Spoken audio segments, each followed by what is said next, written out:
The twin suns of Uria cast their glow upon the crystalline spires of the royal palace, painting them in shades of amber and violet. Unlike Earth's predictable solar rhythm, Uria's suns traced a spiral orbit, weaving an endless interplay of light and shadow across the floating gardens and organic architecture that defined this ancient civilization.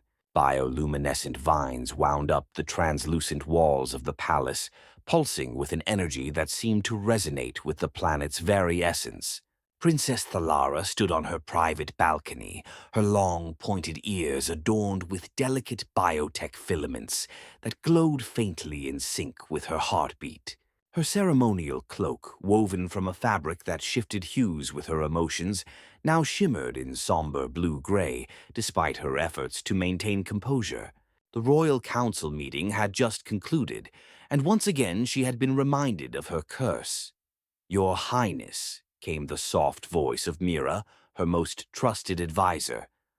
"Preparations for the Earth delegation are underway. They arrive tomorrow."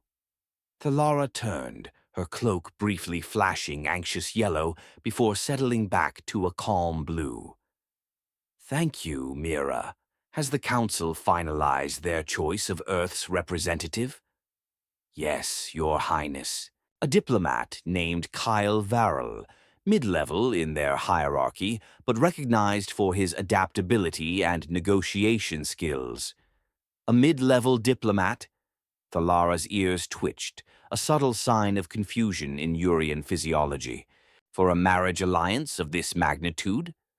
Mira approached cautiously, data crystals orbiting her hands as she projected Kyle's profile into the air between them. "The Council believes someone less entrenched in Earth's politics will be more open to our traditions, especially given the circumstances." "You mean because I cannot bear children?" Thalara interjected, her voice steady despite the pain behind her. "Words. So they've chosen someone expendable for their barren princess." "Your Highness, it's not," Mira began. "It's all right, Mira. I've had a lifetime to accept the prophecy." Thalara studied the holographic image of Kyle Varel. He had a pleasant face with kind eyes and a warm smile that seemed out of place among the stern expressions of Urian nobility. His record listed successful negotiations with other spacefaring civilizations. Perhaps the Council was right. Perhaps adaptability was what they needed. The curse, or genetic anomaly as the royal scientists preferred, had been known since Thalara's birth. Every healer, prophet, and geneticist in the court had confirmed it. She was the end of her line. The royal bloodline that had ruled Uria for 10 millennia would perish with her, until now she had borne her fate with the dignity expected of Urian royalty. But the urgent need for an alliance with Earth, its hyperspace corridors and technological exchange potential, had forced the Council's hand. A political marriage was deemed essential, even if it could never produce an heir. "Will you meet him before the ceremony, or shall we observe traditional separation?" Mira asked. Thalara studied Kyle's image again. "I think a preliminary meeting is wise. If I am to be bound to this human for political reasons, I should at least know if we can hold a conversation." Their first meeting took place in the Hall of Crystal and Thought, where holograms of past monarchs watched from living memory crystals. Embedded in the walls, Kyle Varel entered with an Earth delegation, looking awestruck and slightly uneasy in the formal Urian attire provided for him. When their eyes met across the hall, Thalara noted how differently he carried himself compared to Urian nobility. Where her people moved with deliberate precision, every gesture steeped in centuries of protocol, Kyle walked with a casual ease that felt almost defiant in such sacred spaces. "Your Highness," he said, bowing, not quite deeply enough by Urian standards. "It's an honor to meet you." "Ambassador Varel," she replied, noting her advisor's subtle winces at his improper posture. "Welcome to Uriah." What followed was a series of diplomatic exchanges that gradually softened as formalities were fulfilled. When the advisor stepped back, allowing a semi-private conversation, Kyle's demeanor shifted to something more authentic. "I have to admit," he said quietly, "they didn't tell me much about you before I agreed to this. Just that it was vital for the Alliance and that I should brace for a ceremony unlike anything in Earth's history." Thalara found herself unexpectedly appreciative of his candor. "And I was told you were chosen for your adaptability. It seems we both have much to learn about each other." Kyle smiled, a warm expression that caused her cloak to ripple briefly with curious purple. "I know this is all political, Your Highness, but I hope we can find some common ground. A lifetime is a long time to spend with a stranger." "Indeed it is, Ambassador. Please call me Kyle. If we're to be married tomorrow, we can at least dispense with that formality." Despite herself, Thalara felt her ears warm slightly and Urian blush. "Very well, Kyle." The wedding ceremony unfolded in the suspended cathedral, a vast structure floating above the capital, tethered by streams of energy rather than physical anchors. Thousands of guests from both worlds witnessed the union. Urians with their tall, elegant forms and bioluminescent adornments, humans in varied shapes and formal attire that seemed plain beside the living garments of their hosts. Kyle spent the morning being coached by increasingly exasperated protocol officers. "Bow precisely 40 degrees at the third chime, but never before the High Priestess raises her staff," one instructed. "And under no circumstances comment on the color of the princess's ceremonial attire. It reflects her emotional state and is considered deeply invasive." By the time Kyle stood before the assembled crowd, he was visibly struggling to recall the intricate series of gestures required. When Thalara appeared in a gown that seemed woven from starlight itself, he forgot all instructions and simply stared in genuine admiration. The High Priestess began the ceremony in ancient Urian, which Kyle's translator rendered in slightly delayed English. He followed the choreographed steps as best he could, occasionally catching Thalara's eye when he made a minor misstep. To his surprise, her ears changed hue slightly. Was that embarrassment or amusement? When they exchanged the ceremonial bonds, biotech bracelets that linked their physiologies on a level Kyle didn't fully grasp, he felt a strange warmth flow between them. For a brief moment, it felt less like political theater and more like a genuine connection. As the ceremony concluded and they were declared bonded in the eyes of both worlds, Kyle leaned close and whispered, "I think I only botched about 15 ritual gestures. Not bad for my first alien wedding." To his delight, Thalara's ears flushed bright pink, and her cloak rippled with a pattern that prompted subtle shock from nearby Urians. Later, he learned he had sparked her first public display of unguarded amusement in years. As they processed out of the cathedral to begin their new life, both wondered what would come of this union between a human diplomat and an alien princess who could not bear children. The Luminous Pact, a diplomatic vessel serving as a mobile embassy between Earth and Uriah, became their home after the ceremony. The ship was a marvel of combined technology, Earth's practical engineering blended with Uriah's organic architecture. Living walls responded to mood and thought, environments adjusted automatically for both species, and an AI assistant named Clara seemed determined to make their political arrangement as domestic as possible. "Good morning, Your Highness and Ambassador Varel," Clara's pleasant voice announced as the lighting gradually mimicked dawn. "Today's schedule includes the Interplanetary Marriage Observation Program at 0900 hours. Would you like a traditional Earth breakfast or an Urian morning sustenance ritual?" Kyle groaned, pulling a pillow over his head. After 2 weeks of marriage, he still wasn't accustomed to Clara's enthusiastic briefings. Their quarters featured separate sleeping chambers connected by a shared living area, a diplomatic compromise acknowledging the political nature of their union while maintaining appearances. "Earth breakfast for the ambassador," Thalara responded, already awake and reviewing data on a floating holographic display. Her ceremonial attire had been replaced by practical clothing, though it still shifted subtly with her mood. "I'll take standard Urian supplements." Kyle emerged minutes later, hair disheveled and eyes heavy with sleep. "Is that coffee I smell?" "Real coffee, not that synthetic stuff from the reception." "I requisitioned authentic coffee beans from Earth's supplies," Thalara said without looking up. "Clara suggested it might improve your morning disposition." Kyle paused, genuinely touched. "Thank you, Thalara." She nodded, her cloak briefly shimmering with warm gold before returning to neutral blue. These small acts of consideration had become more frequent as they settled into their arrangement. The Interplanetary Marriage Observation Program was the Council's way of ensuring their union maintained appearances.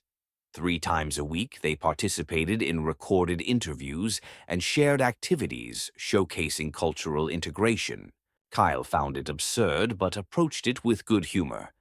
"Today, we'll prepare a meal together," the Urian cultural attaché announced, "combining elements from both your traditions." What followed was an hour of barely contained chaos.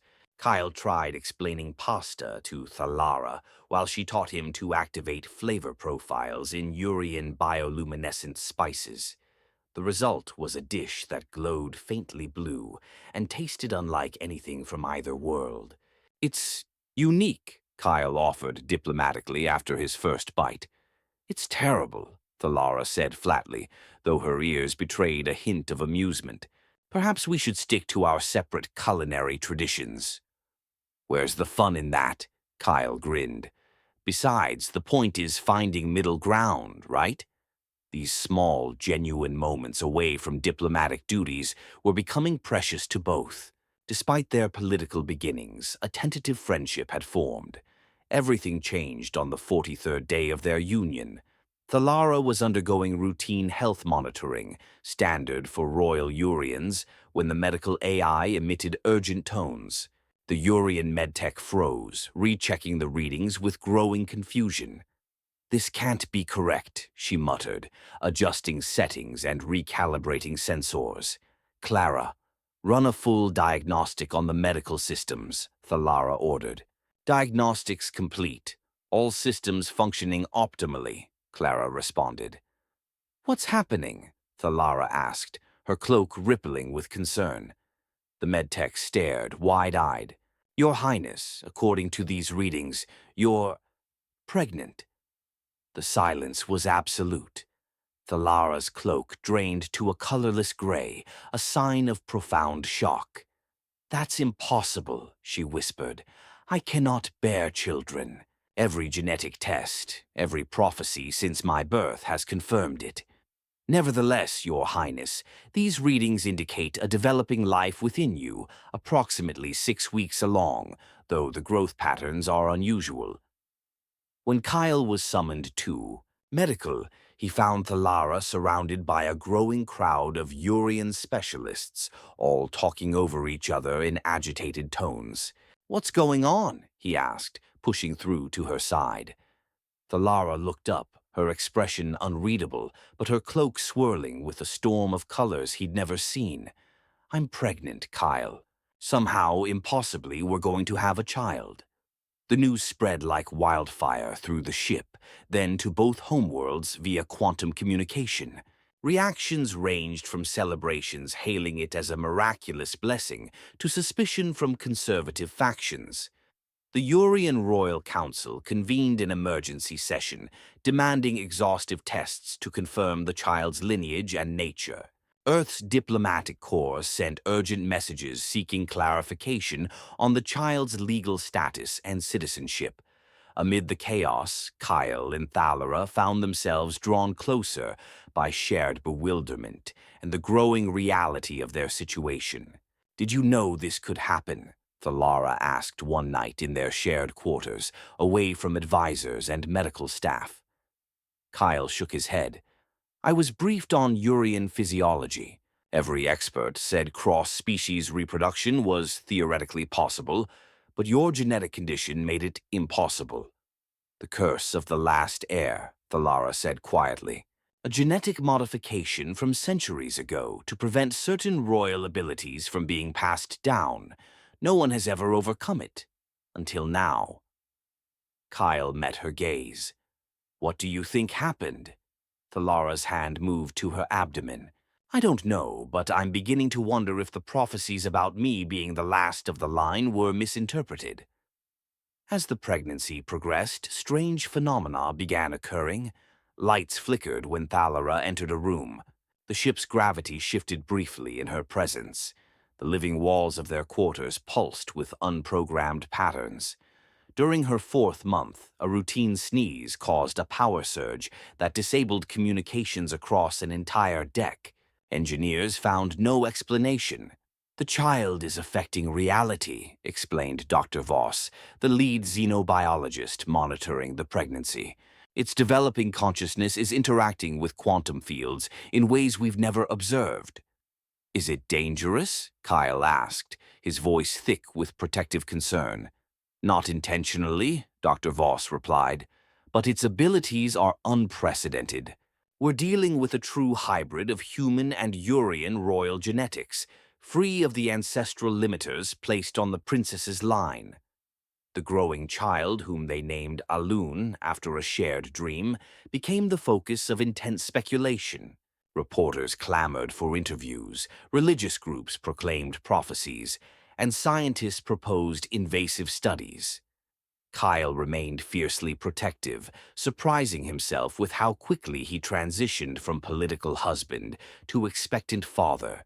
Thalara's initial shock gave way to a fierce maternal instinct that defied centuries of royal decorum.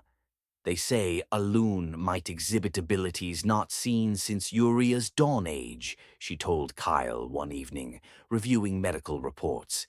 Abilities bred out of the royal line because they were deemed too powerful, too dangerous for one being to possess. Kyle took her hand, a gesture now natural between them. Whatever abilities our child has, we'll face them together. The word "our" carried a weight neither had anticipated when they agreed to their political union. Their arrangement had evolved into a genuine partnership, with something deeper growing alongside their child. It was during Thalara's 6th month that the war silent made their presence known. Clara detected an anomaly near the luminous pact, a distortion in space like a fractured mirror reflecting the stars. As sensors focused, it resolved into a vessel of unfamiliar design, its surfaces shifting as if unable to settle. Incoming transmission, Clara announced. Unknown origin, but using Urian royal encryption from the pre-unification era.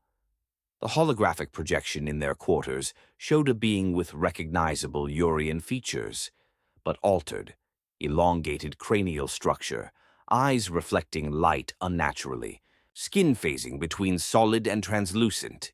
Greetings, Princess Thalara of the diminished line, it said, its voice resonating oddly. I am Vex of the War Silent. We have observed the miracle growing within you with great interest.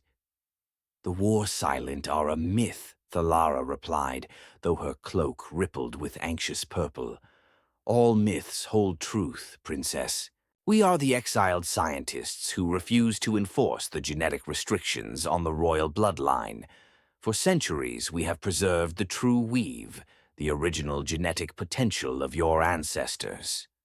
Vex's gaze shifted to Kyle, and now, through this unexpected union with an unmodified species, you have bypassed those restrictions. What do you want? Kyle demanded, stepping protectively closer to Thalara. The child belongs to the weave, Vex stated. It is the first unbound royal birth in a millennium, a being whose potential will reshape reality. Such power cannot be left to those who would suppress it. You will not touch our child, Thalara said, her voice edged with the fierceness Kyle had never heard. Vex smiled coldly. We have ways of claiming what belongs to the weave. The council has forgotten. The child will return home, one way or another. The transmission ended abruptly. Within hours, the Urian Royal Council and Earth security forces mobilized, surrounding the luminous pact with protective vessels. Debates raged over how to respond, with some council members suggesting allowing the war silent to study the child. Study? Kyle exploded during an emergency meeting. They're threatening to kidnap our unborn child, and you want to hand a loon over for research? Ambassador Varel, a council member, said soothingly, "The war silent possess knowledge about Urian genetics, purged from our records. If the child manifests unbound abilities—" "I don't care what abilities our child might have," Kyle interrupted. "No one is taking a loon from us." His use of "us" didn't go unnoticed. Several council members exchanged glances, while Thalara's cloak briefly shimmered with warm gold.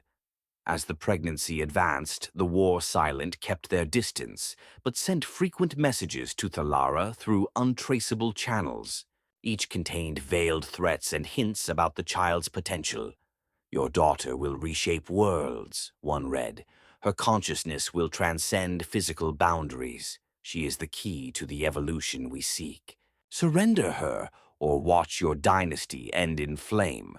Public opinion divided sharply. Some saw Alun as a symbol of the alliance, others feared her unknown abilities. Religious groups on both worlds proclaimed prophecies, some hopeful, others apocalyptic. Through it all, Kyle and Thalara grew closer, their political arrangement evolving into something neither expected. Late one night, watching the stars from their viewport, Kyle spoke what they both felt. "Whatever happens, with the war silent, the councils, everything, I'm here because I want to be, not because of politics." Thalara's cloak rippled with deep crimson, a color Kyle had never seen. "When did that change for you?" she asked softly. "I'm not sure. Somewhere between that awful glowing pasta and the first time I felt a loon move." He smiled, taking her hand. "This started as diplomacy, but it's become the most important mission of my life, protecting you and our daughter." "The irony isn't lost on me," Thalara said with a soft laugh. "I was the cursed princess who could never bear children, married for convenience. Now we face losing our miracle child to ancient genetic conspirators." "We won't lose her," Kyle promised. "Whatever it takes, Alun stays with us." The crisis peaked in Thalara's 8th month when the war silence struck.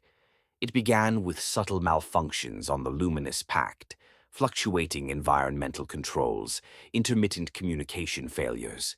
Clara's voice distorted as she warned of a system intrusion.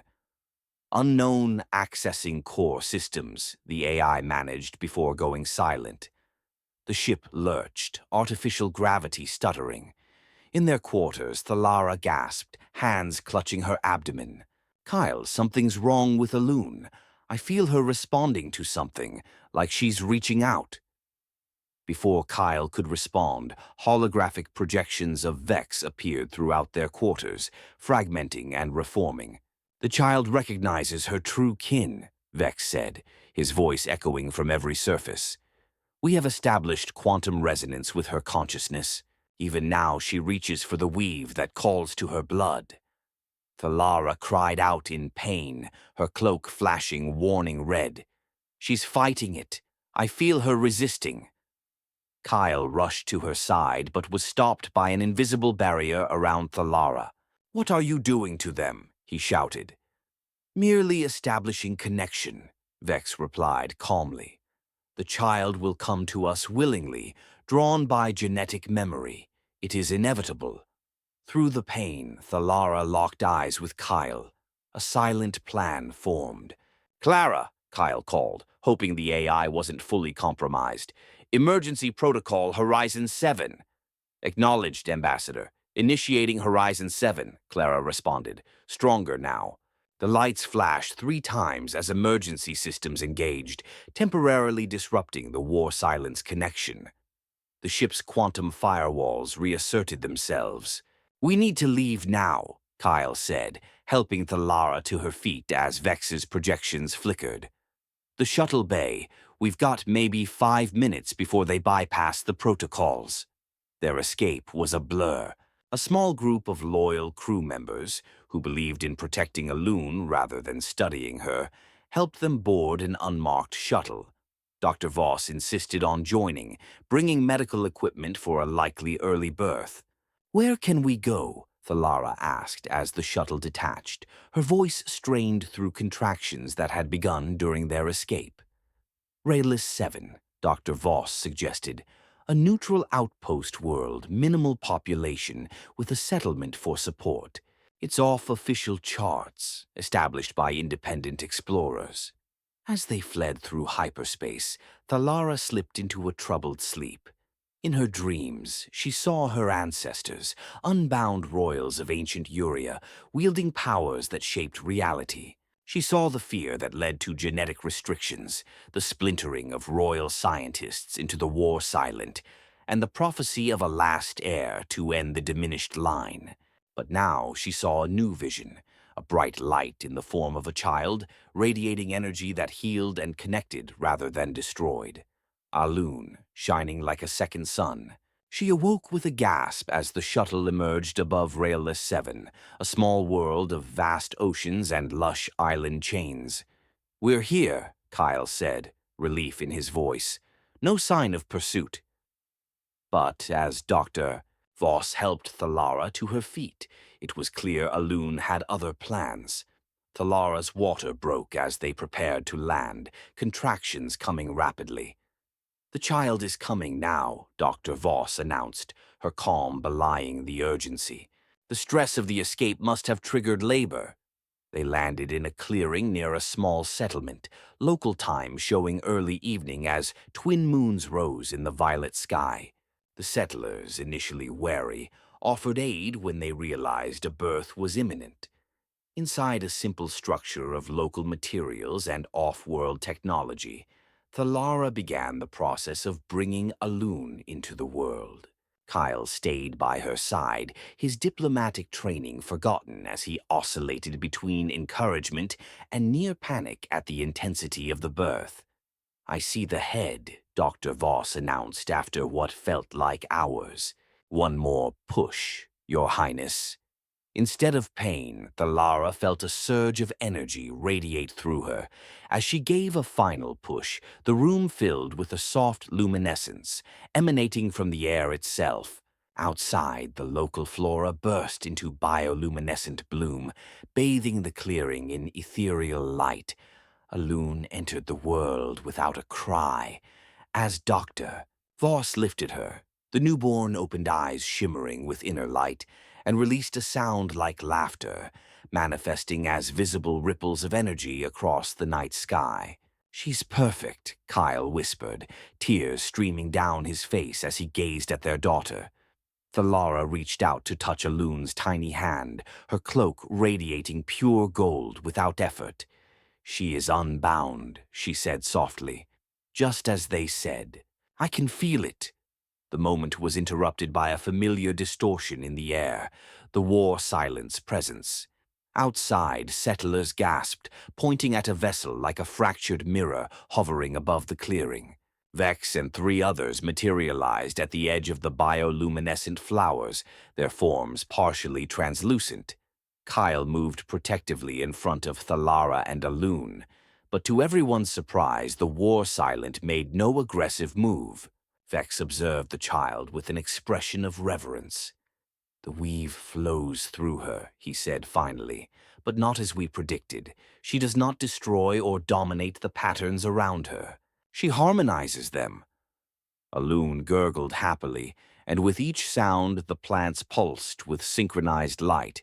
"She is neither bound nor unbound," Vex continued, his voice softer. "She is a new pattern, human adaptability with Urian potential." "She stays with us," Thalara stated firmly, her royal authority unmistakable despite her exhaustion. Vex considered for a long moment before nodding. "We will watch. The child has changed the weave in ways we could not foresee. Perhaps it is time to let evolution chart its course." He locked eyes with Thalara. "But know this, Princess of the New Line, we will be observing. The galaxy may depend on what your daughter becomes." With that, the war silent faded, their ship vanishing into a fold in space.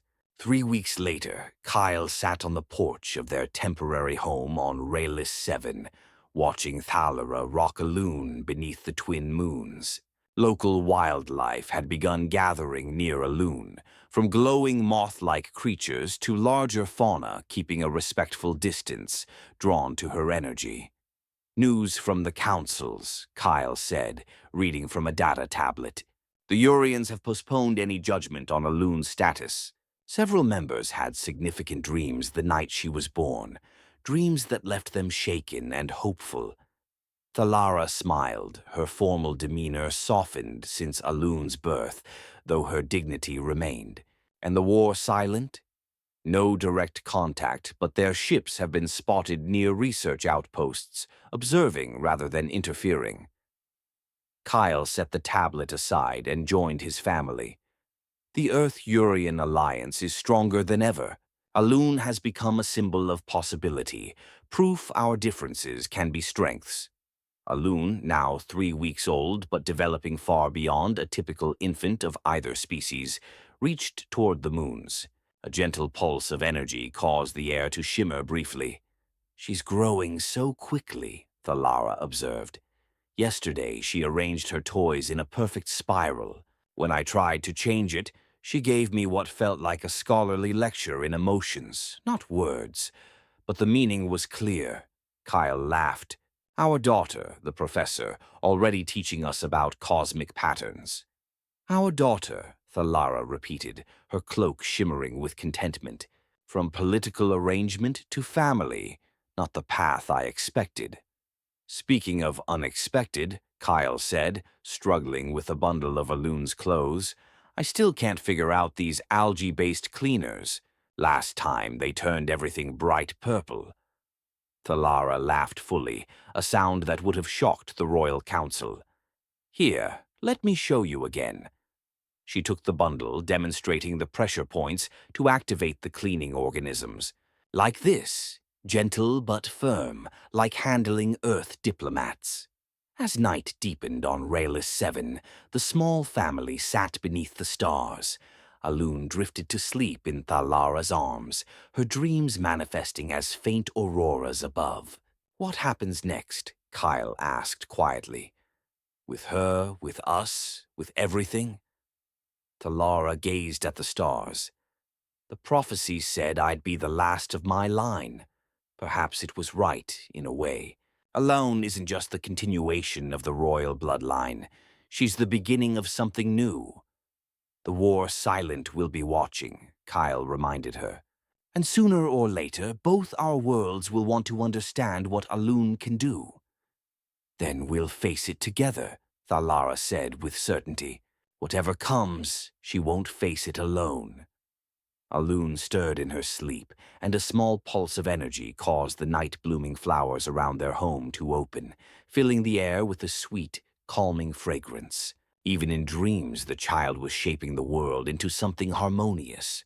High above, the twin moons of Rayless 7 cast gentle light on the once barren princess, the former diplomat, and the impossible child who had united them, altering the course of two civilizations.